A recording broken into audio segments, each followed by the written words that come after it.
I'm really pleased to introduce the Crowdsource the Truth audience to my next guest, retired law enforcement professional Glenn White.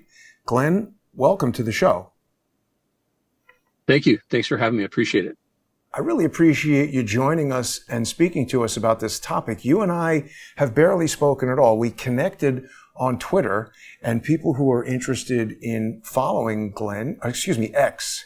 I keep calling it Twitter, but people who are interested in following Glenn, you can get him on there at Glenn White 1. Glenn, can you tell us what it was that you did in law enforcement and how you came to be aware of the FBI Joint Terrorism Task Force? Well, I'll try not to make it too long of a drawn-out story, but it's an interesting one at the very least. Just to get started off, though, I did run the law enforcement task force, but my official designation was that I was a peace officer. And a peace officer is a little bit different than a law enforcement officer. We get our authority and power from the state fire marshal, and it's more of a you're good throughout the state type of an authority. And the peace officer or the law enforcement officers are usually empowered by their local agency. So there is a bit of a difference to that. It all started out with me, being in the fire department, and after being on for 20 years or so, 25 years, I became a captain. And from my captain's position, they were looking for someone to go into the arson investigation unit, which I did. And I ended up, kind of taking a liking to that part of the deal, the arson bomb investigation. And I got parsed out a little bit to the county and ended up running a county arson bomb investigation task force. And as I ran that task force and the post 9/11 world, they started giving us some terrorism type duties and sending us to these terrorism liaison classes, and started working with the feds and training with the FBI and the ATF. And that's how I became aware of and part of actually the Fusion Center program. And we had our own intelligence agency in the county where I worked. And it was a good one. It was a model intelligence agency as far as these programs that were going around the nation. They used our agency as an example, our intelligence gathering county agency. So I had a lot of experience. I ran that task force for about 10 years. And that's a little bit of my background. I went from, being a fireman to all of a sudden, I started having a police detective partners and doing investigations and running a task force. So it was an interesting, although I still maintained I still worked as a fire captain, and that's kind of the story. Wow. And so you mentioned fusion centers. I think a lot of people maybe aren't familiar with what that is. Well, and there's a lot of misconceptions about it. I've seen, and it's just, there's almost so many misconceptions. It's hard to keep up with them. And I've tried to straighten a few people out on it, but it's, after a while, it's just hard to do. And I'll tell your audience exactly what they are. Am I live on camera, or is my voice? I don't know if I'm looking at my phone, or I should be looking at my phone, or whatever you like, however you're comfortable. But we are seeing you there in the car. Okay, great. Very handsome today, Glenn. Thanks for joining us. Hey, how's my hair? Looks good. You got more than I do. Congratulations. Thank you. So a fusion center, the first thing you should know about the fusion center, and what the feds always remind everyone in almost every document they put out about fusion centers, is fusion centers are state-run entities. They are run by the state. The federal government cannot, and they're very careful about not being involved in what the states do, how they perform functions, and what goes on. So they try to keep their hands off the fusion centers, and the fusion centers act as intelligence gathering organizations inside a state. And you've got primary fusion centers where there's almost one in every state. There usually is a primary fusion center that's responsible for the whole state. It's the main number one fusion center for that state. But California has, I think, 6 other fusion centers. And those are designated as, I'd have to look it up here real quick. I'll tell you in 1 second. I've been out of the game for just a little bit. No problem. Yeah. When was your last assignment with the JTTF or a fusion center? I retired in 2019. They're called, so the primary fusion center, you've got that, and then you've got the recognized fusion centers. And recognized fusion centers are basically any county or large organization, large entity that decides they want to start their own fusion center and do their own thing, and take all the intelligence that they collate within their area of responsibility, like their county, and then send that up to the primary fusion center, who, doles that out to the proper Fed agencies that they want to get the information out to. So these are state-run deals. Now, the federal government, the carrot that they hang out there is that if you run a tight shop, there's like certain goalposts that you have, certain hurdles you have to get over as a state, local agency. Is you have to have a physical building, you have to have hardware, computers, you have to have communications with your whole county agency. You have to be able to, seamlessly transfer information back and forth with all the agencies in your county, and be able to connect with the feds and, transfer information to them. And you have to have some full-time employees inside your building. And if you meet these things, then the federal government deems you as an acceptable fusion center, and they will participate with you. They will send intelligence to you as well as receive intelligence from you. And Wow. it's almost like, hey, if you want to play in the big boy game, if you meet these things, we're not telling you have to, because they can't tell you how to run something in the state. But if you do, then these are the kind of things that you'll get back from us, and we can participate with you. And money, right? They're always offering money, paying overtime and stuff like that. I think they offer personnel, and time is money. So they are spending their time with you and producing products that you don't have to produce. And they're using their resources to do it. So in a way, that is some money. I think there are grants available, federal grants, for the different fusion centers to get up and running and get their things going. So in a way, it is money, but it's not just plain money and direct. But if you have those things, they will kind of designate federal personnel to occupy or come into your primary fusion center office in the state of California and stuff. So you've got these fusion centers, and there's about 80 of them right now, fusion centers run by state. It's called SLTT. I think it's state, local, tribal, and territorial agencies. And that's how you come up with it. There's one primary one in every state. Some states have two. California's got 6 or 7.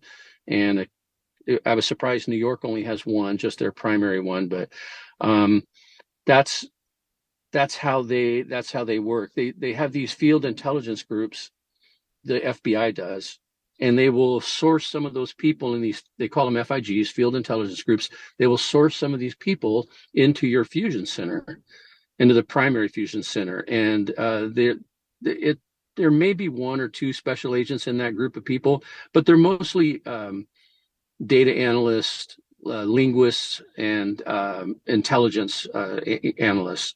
And that's what these field intelligence groups are. They do work for the FBI, but they're not necessarily special agents. It's very interesting. You've got that, and then there's the JTTF. I know you did mention that in our first initial discussion. I think that you mentioned something about the JTTF. The JTTF isn't actually part of a fusion center. It's not anything to do with the fusion center, because the JTTF is actually the FBI. That is the FBI. That's their bailiwick. That's their thing. The JTTF is the Joint Terrorism Task Force. So they don't. There's about 200 of them right now in the United States, and there's one normally associated with every single field office in the United States, and I think there's 56 FBI field offices right now. And there's a JTTF associated with each one of those field offices. And then obviously there's others because there's 200 of them. Yeah, it's interesting. I mean, obviously they're closely associated. Even the FBI, or excuse me, the DHS has produced this document here to help people understand the differences between fusion centers Yes. and joint terrorism task forces. But what is it that they're fusing, Glenn? Why do they call it a fusion center? It is confusing. If you'll notice, usually the agency on the right side, that right-sided column there, and the agency on the left, I think, let's see, what is that? That is the fusion centers are on the left, and then who you've got Joint Terrorism Task Force on the right. The fusion centers they're always collecting and disseminating. That's what they do. They're looking, seeing, hearing, collecting, disseminating, and they're in the intelligence data. But on the right side of the column, you'll see counterintelligence. And counterintelligence just simply means, hey, you're using that to that intelligence that you gather to form some type of a counter operation, a countering plan, and which is going to be enforcement, spying, clandestine, whatever is that. They're into the big boy spy world, law enforcement, try to take people down. That's that side of the column that you're looking at right there. That's the JTTF people. That's the FBI. And that JTTF isn't just FBI agents. The JTTF is made up of FBI agents and local agencies participation, sheriffs, some police officers, highway patrol. They've got different people within that JTTF group, that Joint Terrorism Task Force. Yeah. And I mean, I think it's expanded actually, even perhaps since you left, because there seem to be other task forces. It's almost like the FBI or the DHS found this merger of local and federal law enforcement and local and federal peacekeeping to be so much to their liking that they have created additional task forces. And this was ramped up again around the COVID times. There's a task force called the Homeland Security Task Force Southeast. And what that does is it combines the Department of Homeland Security, the DOJ, which of course encompasses the FBI, the Coast Guard, which is the one branch of the U.S. military that is not covered by the Posse Comitatus Act, and is also the one branch of the U.S. military that's not under the Department of Defense. It's under the Department of Homeland Security. But conveniently enough, this task force does bring the Department of Defense in. So what I have observed, Glenn, that I'd like to ask your opinion on, is that it seems like lawyers within the FBI looked at this legal framework and the parameters of all these different military things and law enforcement agencies, and they did a sort of a legal strategy figuring in their head, and they reconfigured certain things to do things that would technically be legal, but seem to be really violative of either the letter of the Constitution or certainly the spirit of it. What can you say about that? Was there anything that you found inherently violative about individual rights? There's as we would hold our joint meetings with the FBI, with the ATF, some of the JTTF people, and we do quarterly meetings and monthly meetings, and we do training sessions and stuff, and you take classes at different places at the Naval Weapons Station. We were all over. We were doing things all the time. And when you're sitting in these classes and you're thinking about your job and what you're doing and what you're being asked to do and the information you're being asked to send, you kind of, because you're in the business of the first and the first, second, and fourth amendments, and doling those out and policing them and caring for them, because that's your job, right? To protect and support the Constitution. And as you do some of these things, you're thinking, wow, this is getting pretty close. It's right on the edge, because you're basically, as a fusion center, you're mostly looking at open source info, or in the plain view doctrine for police officers and peace officers, or if you see something, if you're somewhere, I think the first hurdle is if you're there legally, if you're at a place legally. And then if you see something in plain view and its connection is obvious, you are allowed to collect that as evidence and preserve it, keep it, or whatever for the obvious crime or whatever that might be tied to it. But that's plain view doctrine. It has to do with collecting evidence. But the important part of that is if you're there somewhere legally and you happen to see something, which is the founding principle of the fusion centers after 9/11, and when they first were mandated to come into existence in around 2003 or 4 and start looking at terrorism here in the United States and how vulnerable we were and how prevalent terrorism organizations were forming within the United States. So you have literally millions of firemen and policemen, county workers, attorneys, district attorneys all over the United States. And if you could draw them in, train them, and get them to have some expertise in the world of terrorism tactics, what terrorism looks like, how terrorism operates, the spy craft and tradecraft that they use, and you train these people up, and pretty soon you have an army of people that are highly aware and highly sensitive to what they've been trained on and the different bolos and types of informations, the law enforcement sensitive information that the federal government feeds to the fusion centers. And you're out there doing your job all day. As a firefighter, I was on a truck company for a long time. I inspected high-rise buildings. We inspect every business within our city. You're going on calls in people's houses. You're out on the street. You're doing things. As a peace officer and an arson investigator, you're interviewing people in their home. You're interviewing at their business. You're mixing with thousands of people on a regular basis, and multiply that times the millions of law enforcement and fire department employees. You've got a lot of great intelligence gatherers out there is what you have, that are trained and that the federal government is trained. And it comes down to the old see something, say something.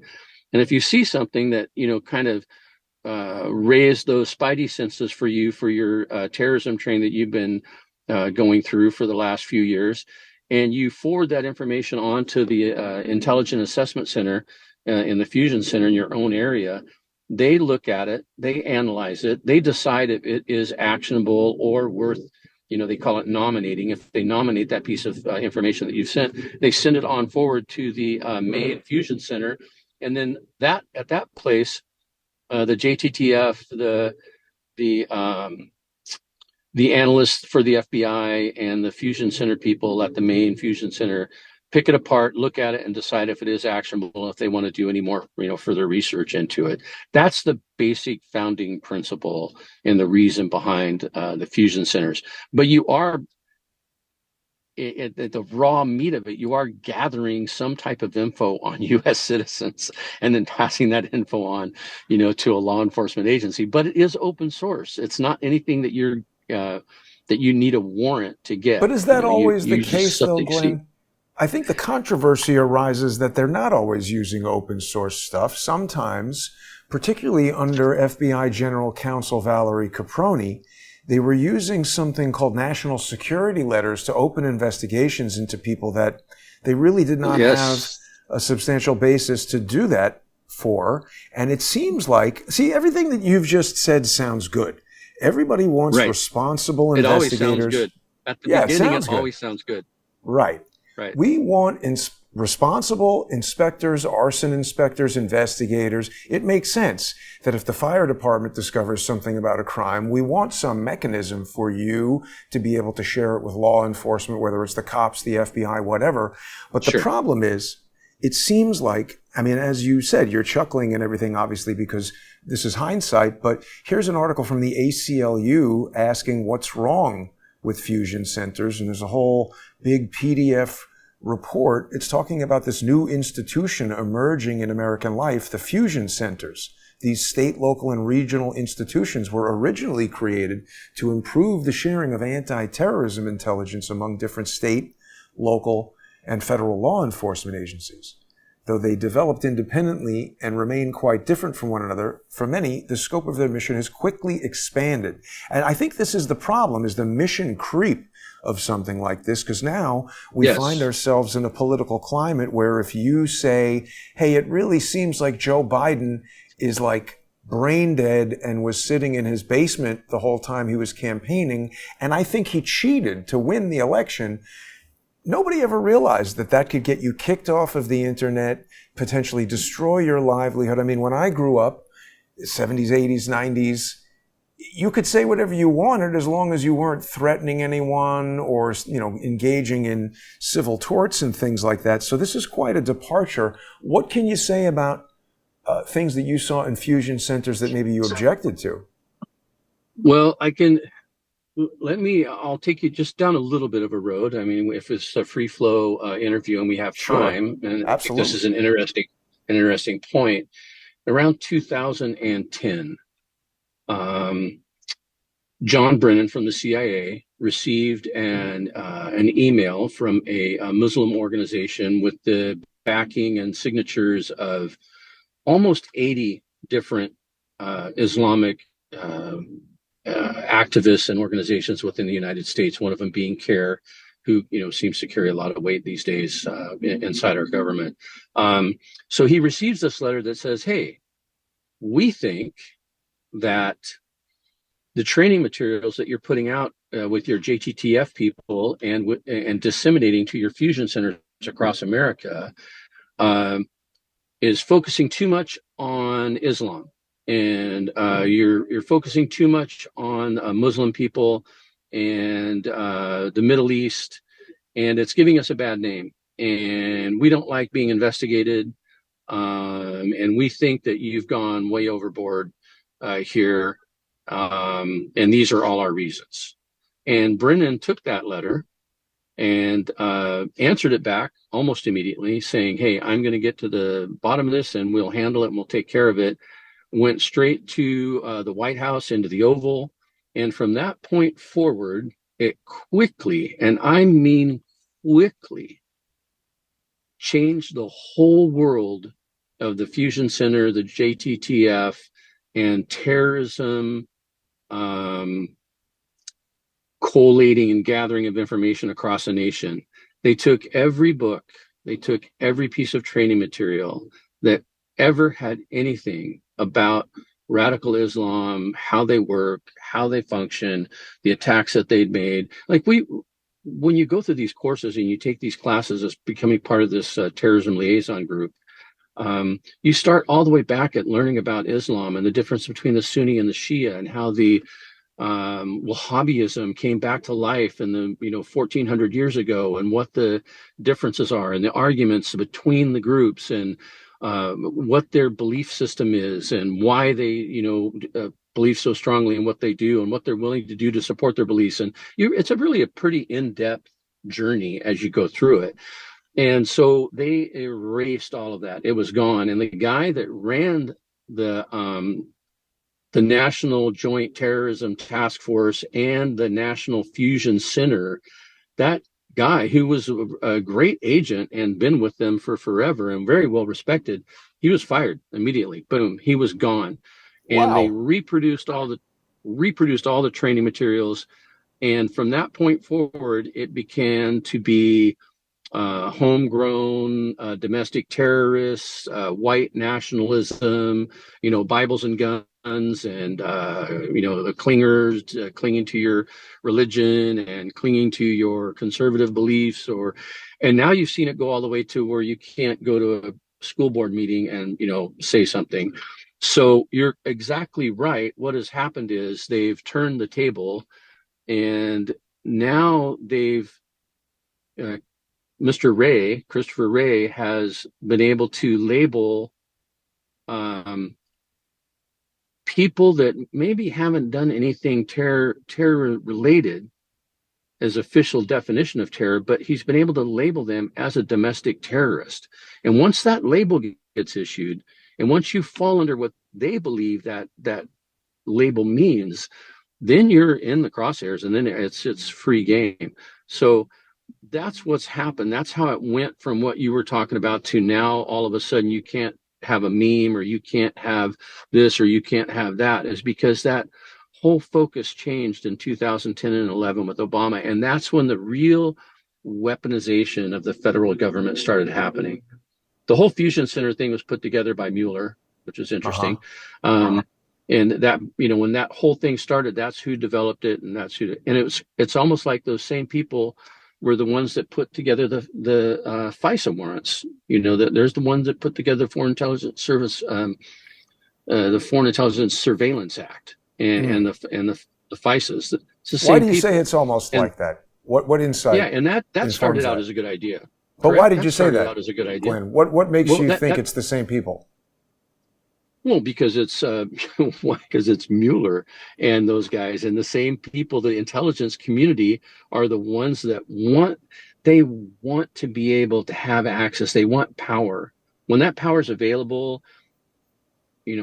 50, 60 years ago, they didn't have the power to do what they can do with the FISA now. But now, the intelligence gathering with the access that they have and the internet development and what they can get into and what the NSA can see and do with their satellites and the recording and their data storage and gathering, what they can have is so powerful now that the intelligence community almost can't resist. They can't resist going in to see it, even though they're not supposed to see it, because you haven't committed a crime. They're looking at it. And Glenn, would you agree that the things that you've just identified, the big data collection, storage, you start taking those things, even if they were collected 20 years ago, and now you start applying some of the newest cutting edge technology that we've just become aware of, like artificial intelligence, I would expect that a sophisticated AI looking at every communication, every data point as far as where you've traveled, et cetera, could process all that data and probably learn things about a person that they themselves don't know, right? Yes, you're 100% right. Because if you ever listen to Ray Kurzweil, he was like the father of AI. He worked for Google for a long time. I think I pronounced his name correctly. He's written some great books. He talks about the machines. And when he calls them machines, he means computers and computer language and machine language. We can't understand it. They talk to each other in a language that we do not understand. And there's no way we can understand it. And he basically created AI, or, was an integral part in developing the tenets around AI and how it would work and how it can happen and what would make it, great for society and how it could be beneficial. And he had a lot to do with it. And he says he has a hard time understanding what the machines are saying to each other and how they actually really communicate, because it's all zeros and ones to them, to the machines. They don't know you. They don't know your face. They don't know anything. They know only the computer language that's associated with you. And it takes something, back to your point, like artificial intelligence to decipher that and turn around and put it into something, that a human can see or understand. And once you start letting AI into that world, that giant data center in Utah, where it's 1 million square feet, right? And the amount of water and energy they use to cool that stuff, they collect every bit of voice, video, and electronic data that you send out. And that's upstream from the backbone. The backbone is the big three telecoms. Any information that you send out from your phone or wherever goes onto the backbone, and then it becomes public because it's going out to the whole world. It's going out over fiber optic systems that transmit everybody's data. But before it gets to the backbone, it's going through the data transmittal system that only the government has access to. And that's where NSA sweeps everything and puts it into the data center before it gets onto the backbone of the three big telecom companies. And they have all of that. And that is raw data that the NSA collects. And they used to be very sticky about it. But along came Trump, and that's when the FBI started, collecting phone calls on Mike Flynn, and started spying on Trump, and started collecting these things without warrants, and using this FISA information to, do really bad things, terrible things. And they've even subcontracted access to this raw data FISA material to subcontractors to help them sort through things. Talk And I about just that think for a that's second. It is bad because the subcontractors, if you could elaborate a little bit, tell us about your personal experience. What's the most outrageous thing you ever saw a subcontractor do that you thought to yourself, a state employee or a law enforcement professional or a peace officer would never do that? Well, I wasn't at that level, but when you're a state, I wasn't up there doing that, and I wasn't in anywhere near an NSA terminal ever. But as a law enforcement officer or a peace officer or any sworn officer, you have a duty. You're sworn to the Constitution. You have a duty to uphold that. Now, a private contractor, they work for a company. Their bottom line, their business. That's a private contractor would be Fusion GPS. They still have it. Remember when Admiral Rogers ran to he ran to Trump Tower. They said, and he said, "Hey, they're spying on you." They told Trump. He told them they're spying on you. Well, Rogers had been to the NSA desks and had been over there in Fort Washington and been to these places, and he found that they were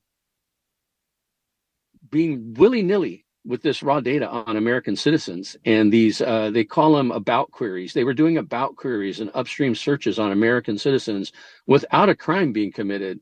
And Rogers spanked their hand and told them they couldn't do it anymore, said, "You've got to stop this. This contractor thing, that's got to stop. You have to stop all these things." That was in June, I think, of 2016. And later on, in the fall, an NSA whistleblower contacted Rogers and said, "Hey, they're back at it, and it's going full strength." Yeah. And I think at that time, a couple of people retired and quit. Rogers went back in, and he shut the program down, but he shut it down the day after they got the FISA warrant on Carter Page. Wow. That's when they shut it down. And so it's like the FISA thing was to sort out and help us protect us from terrorism, right? Help protect us from terrorists. And in the end, it ended up being something that was used to try to overthrow a president of the United States, and then to start putting people that were associated with the president in jail. And then, to start, going after just anybody that they felt was an enemy of the current regime. So, that's how things get out of control. That's no how it doubt. happens. Let me take you down the road of what you started to tell us about how, things are sort of changing. And also, I want to explore what you said about everything going on with Robert Mueller, because I completely agree with you, and I hope what I'm about to share will expand upon your understanding. During your time dealing with the fusion centers, did you ever hear the term "going dark" coming from the FBI? No, I don't think I heard that from them. I think I've heard of it, other places, but I've never heard it from the FBI. It's a term that the FBI uses to describe the proliferation of communication technologies that sort of began to come about right around the time we're talking about, after 2001. I mean, it's difficult perhaps for people to remember, but you didn't have smartphones. Not everybody was walking around in fact, nobody was walking around with the internet and a video camera and a 4K broadcasting thing in their pocket. Yeah. And at this time, the FBI was becoming concerned as these technologies were proliferating with encrypted chat, end-to-end encryption, even in video games where you can communicate with people. The FBI was contemplating this notion that we were kind of evolving away from a world where they could just do a phone tap or a pen register or whatever and know what everybody was talking about. Now they're saying, wait, we're overwhelmed with all these communication technologies. We need a back door into everything. And it's very relevant right now because they've got that guy, Pavel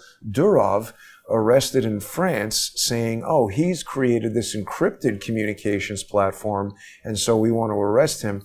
I don't want to get too far into that because I know it's outside of maybe your direct experience, but the FBI has been absolutely fixated on being able to penetrate every single type of computer product, every phone, every website, every social media service. We know that they got their way into Twitter. We heard about that from Congress and the Twitter files, etc.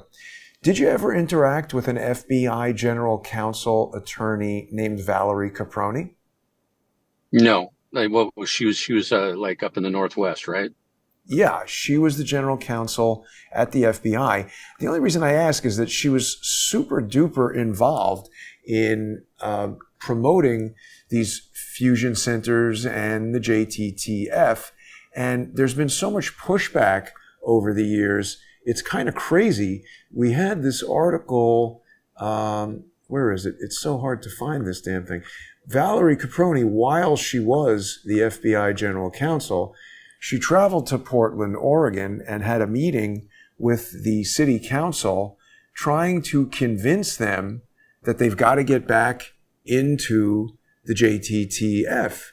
And it's just yes, the liberal Portland government, they decided that the JTTF was that was back in the days, post Brennan, when they said, "Hey, we're hurting people's feelings because we're looking at these Islamic radicals, and we're trying to learn about them, and we're trying to keep them from doing any more terror attacks in our country, and we're talking about them and all these training materials. It's hurting feelings, and we don't think that should be done, and we don't think our police and people should be participating with the feds in this, and we want out, and we're going to pull." And they did. There were a few agencies that did pull out, and that was one of them. Most of them all ended up coming back in, and I think even Portland ended up coming back in. There's been an ongoing, it's a real back and forth argument in Portland, and I definitely appreciate your insight.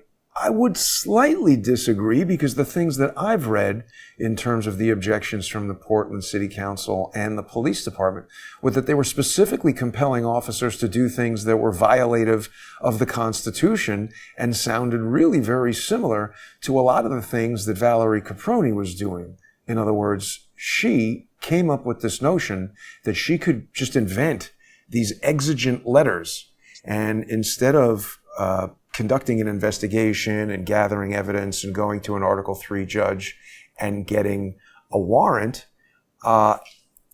you could just write one of these national security letters and say that this person is suspected of being a terrorist, and so we need to investigate them. And they were really badly violating people's constitutional rights. I don't know if you heard about this incident that occurred in Portland with some Christmas tree bomber. Was that anything you ever heard of? 2010. Yeah, 11? but I'm not intimately familiar with it. But yes, I have heard of the Christmas tree bomber. The only reason I bring it up is that right around that time, Valerie Caproni, as the FBI general counsel, traveled to Portland to meet with the city council for hours. They were pleading with the city to rejoin the counterterrorism task force. And this framing of this kid, Mohammed, was a big issue because they're saying Mohammed was somehow learning disabled or maybe slightly, mentally ill or on the spectrum or whatever. And the allegation was that the FBI had entrapped this guy, kind of similar to what we've heard about what went on with that kidnapping plot, Gretchen Whitmer. Gretchen Whitmer in Michigan, yes. Seemed fake. And actually, earlier today, in preparation for our interview, I actually found the original city council recording of the meeting with Valerie Caproni there. And they actually do say that the FBI is going to pay overtime for officers that participate in the JTTF, going to bring money and special equipment and special capabilities, things that would be attractive to a police force that maybe doesn't have all the resources that it wants. So as you said, it's this sort of carrot and stick, but in listening to what they're saying, I find them deceptive. What do you think about any of that? Well, that's that fine line. Those national security letters, that was part of the weaponization by the Obama administration. That was a real, boon to them. Once again, they couldn't resist the power of it. Once they were able to do that they could get almost whatever they wanted. The DOJ has an arm of their DOJ, the Defense part of it, this new office that Obama helped create, where they issue a lot of national security letters, and they're really I think that's a problem. But for forever, law enforcement has had issues with attorneys, and the district attorneys had issues with the defense attorneys with entrapment, right? I mean, it's the old the sin crimes, right? With the ladies of the evening, or the hookers, or Right. drugs, or whatever. Right. You know, hey, do you want to buy some dope? Or hey, do you want to spend the night together? And then you know, hey, yeah, really, you try to strike this deal. And are you entrapping the person? Did they want to do that to begin with, or did you approach them and kind of corner them into doing it? Was it entrapment? Wasn't it entrapment? And it's always been a tool of law enforcement to do those things. And it's the same way in the more complicated things like terrorism, bombing, or whatever, that you meet somebody online. They believe me, these guys the feds are in the chat rooms. They're everywhere. They're all over.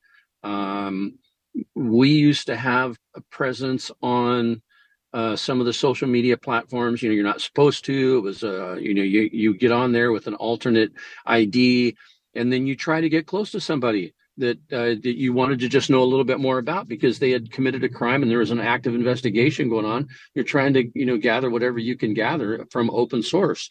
And, you know, they're in these chat rooms and they nuzzle up to these people. And if it seems as though they're pliable, they do sometimes pliable them into, you know, doing something that they can later arrest them for. I think over 40% of the kidnappers in the Gretchen Whitmer kidnapping were either, you know, confidential human sources, or they were confidential informants. Three of the four people in the car with right. Adam Dean Fox, who's the guy charged and sitting in jail. 3 of the 4 worked for the FBI. Fox was entrapped. Yeah, no, that's exactly right. And that happens. There's the Christmas tree bomber thing. There's also another case where a diplomat in Washington, D.C. Was visiting, and there was a supposed bombing gonna be a bombing near a cafe, and the FBI stopped it. It was a Islamic guy, and he had crossed the border with the help of the cartel. And this was a big win for the FBI and for the Joint Terrorism Task Force, because they were showing that, hey, the cartel is participating in this. It's another reason for the border problem that we got to get solved. They helped him. They worked together. The cartel and the terrorists do work together, even though they're diametrically opposed as far as religion, drugs, and behaviors. You know, the enemy of my enemy is my friend. But they got this guy. And in the end, when they started peeling it apart, it turned out the guy was a little bit of a not very successful in life, troubled, had a lot of issues. His brother was trying to come to his rescue, and they had literally given him money and paid him and help. They helped him a lot to get to this point. And I'll give you one more example. You remember the Blind Sheikh and the original Twin Towers bombing? Yes, you're talking about Ramzi Youssef.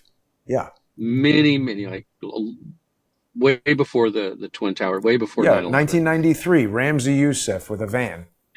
Exactly. And then it all went back to where the Blind Sheikh was running their group that they went to. He was their imam, and in New Jersey. And the Blind Sheikh was kind of behind this whole thing.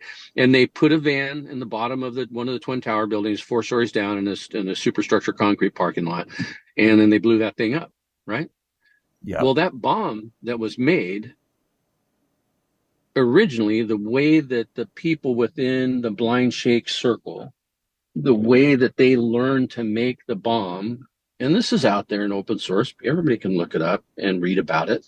And it hasn't been denied. And it's just an accepted fact now that there was a FBI CHS, a confidential human source, that was working with some of these people early on and showing them how to buy materials, how to construct materials, what to do, when to do, how it worked, blah, blah, blah, on and on. And then the FBI has their, fingers in there a little bit, and they know who's doing what and what's doing and what's happening. But at some point, the CHS that was doing this operation with them felt as though, hey, this is going farther than I signed up for. And maybe I'm even being set up. Maybe something else is happening. And he did the backstroke and backed out of that thing. And then it was sometime later on down the road that he never constructed any real bombs. He said everything that he did was inert, and everything that they worked on was just like, hey, this is how you would do it. And he backed out of it, but eventually they did build that bomb. And so they did have some association with them, right? They did kind of help and lead, bring them in there. But the argument has always been, hey, if someone talking to you or encouraging you or something like that is going to make you do something horrible and illegal, then maybe you should be arrested for it. Which brings us full circle back to your point, and AI and, memes and what are you really thinking? It's getting towards the Minority Report. That's what they want. They want to have the thought police. And I think because that's a powerful, powerful tool that will really close down dissent. Yeah.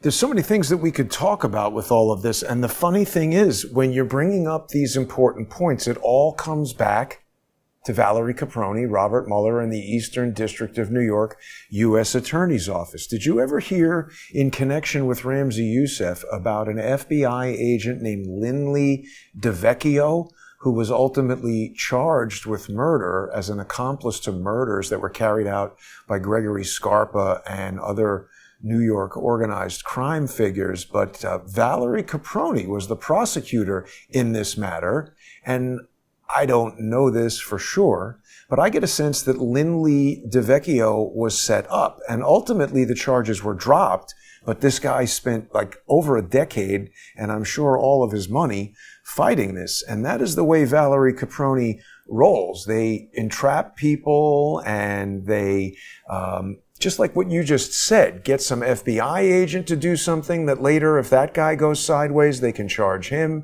get some confidential human source or confidential human informant to do something, and the second he doesn't behave the way you want, you charge him with everything that you asked him to do. Isn't this the way these undercover FBI operations go kind of all the time?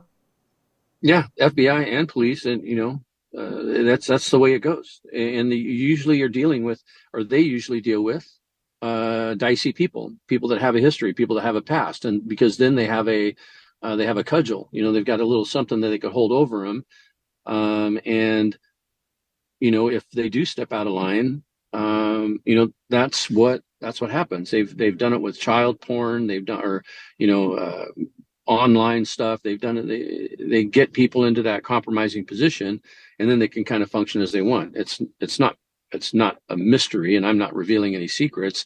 That just happens. That's the way they do it. Yeah. No, it seems like a method of control as well. I really appreciate you spending time with us here, Glenn, and I want to be sensitive to not using too much of your time. I just want to ask, can you see these two individuals on the screen share? Do you know who these are? Have you ever seen these guys before? Yeah. Who are those guys? Remind me. Well, one of them is George Webb, and the other is his brother. And I believe that these guys are doing something with the JTTF. I'm just curious, the guy on the left would have been operating in Northern California, I believe, and he claims to have been an EMT and a firefighter and stuff like that. Maybe you guys have crossed paths. I don't know, maybe. Yeah, no, the George Webb name, that definitely sounds familiar. I don't know about the brother, but yeah, no, it is possible. If you have the ability, if you have contacts, if you have wide reach to a lot of people, if you're a billionaire,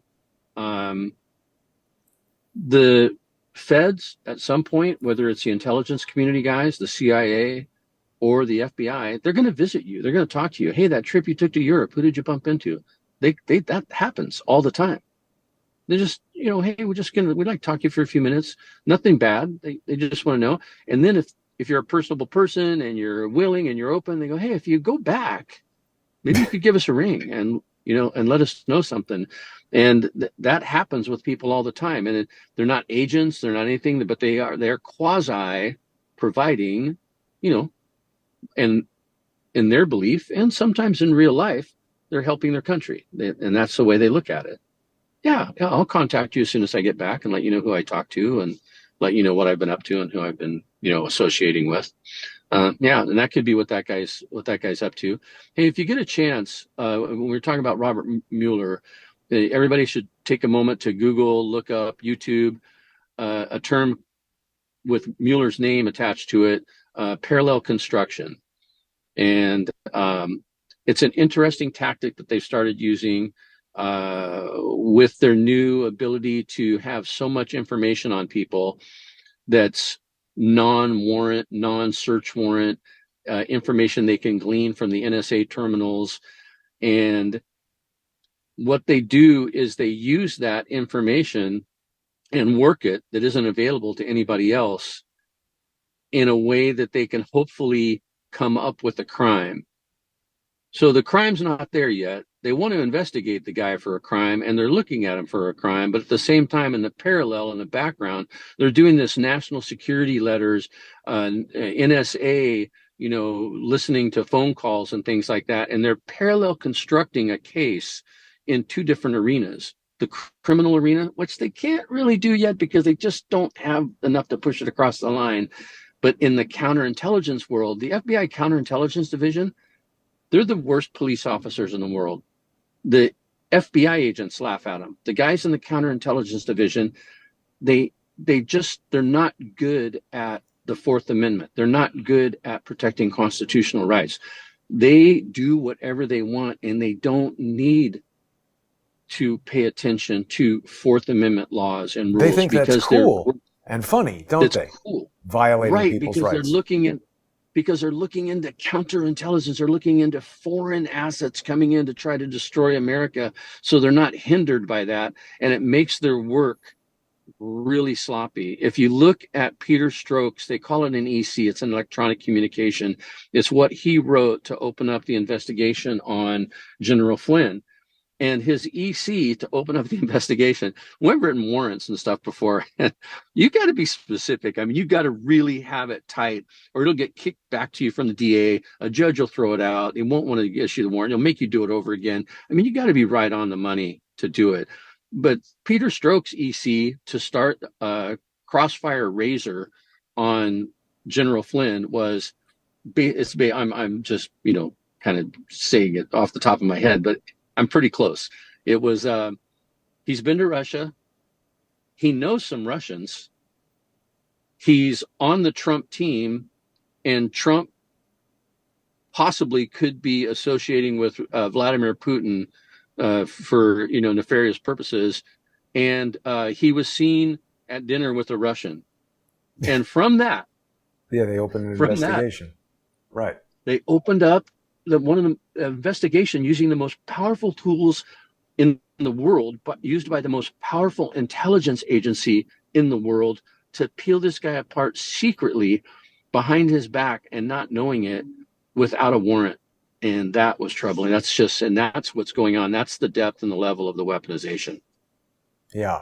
I think it even goes deeper than that, because I've seen evidence that causes me to believe that General Flynn is involved, that he's a double-cross agent, and that all of that stuff that you just described was him playing a role for Obama, because he's been the head of the DIA. If you and I got into a conversation about Felix Sater, the interrelationships between all these people, Valerie Caproni, Robert Mueller, Felix Sater, Andrew Weissman, Michael Flynn, and Felix Sater. Felix is a character. Felix is a character. I interviewed him, and he told me that he shares my belief that a Stinger missile from Afghanistan shot down TWA 800. Valerie Caproni was involved in that as well. I think there's a lot of things that you and I could discuss, Glenn, but I'm sensitive to using too much of your time here in the middle of the day. No, absolutely. And I hope you'll come back on a future episode. Yeah. People who want to follow Glenn on X can do that. He's got the screen name there. Mitt Romney is a hologram, but you can find him at Glenn White 1. He's got a lot of great posts on X, and he is a wealth of knowledge. I think that we're going to have a lot to learn from Glenn. Anything else you want to cover before we wrap it up today, Glenn? Hey, no, thanks. It was a pleasure meeting you. I hope I helped out. Hope I gave you some information that was worthwhile, and I'm sure we'll see each other down the road. Absolutely. I look forward to that. Thanks very much, Glenn. And I want to remind people that you can sponsor Crowdsource the Truth by going to odyssey.com/@crowdsourcethetruth, crowdsourcethetruth.substack.com, and subscribestar.com, and patreon.com/crowdsourcethetruth. If you enjoy this kind of independent journalism and reporting and hearing from guests like Glenn, it's very important that people sponsor this show. The social engineers, who I believe are contractors to the FBI and report to these fusion centers and do things for the JTTF, they're trying to shut down Crowdsource the Truth. So become a sponsor and help me keep it going. Thanks to everybody who is already sponsoring the show. Have a great afternoon. Glenn, thank you so much. I'll see everybody soon. Hey, you're very welcome. All right, great. Have a great day.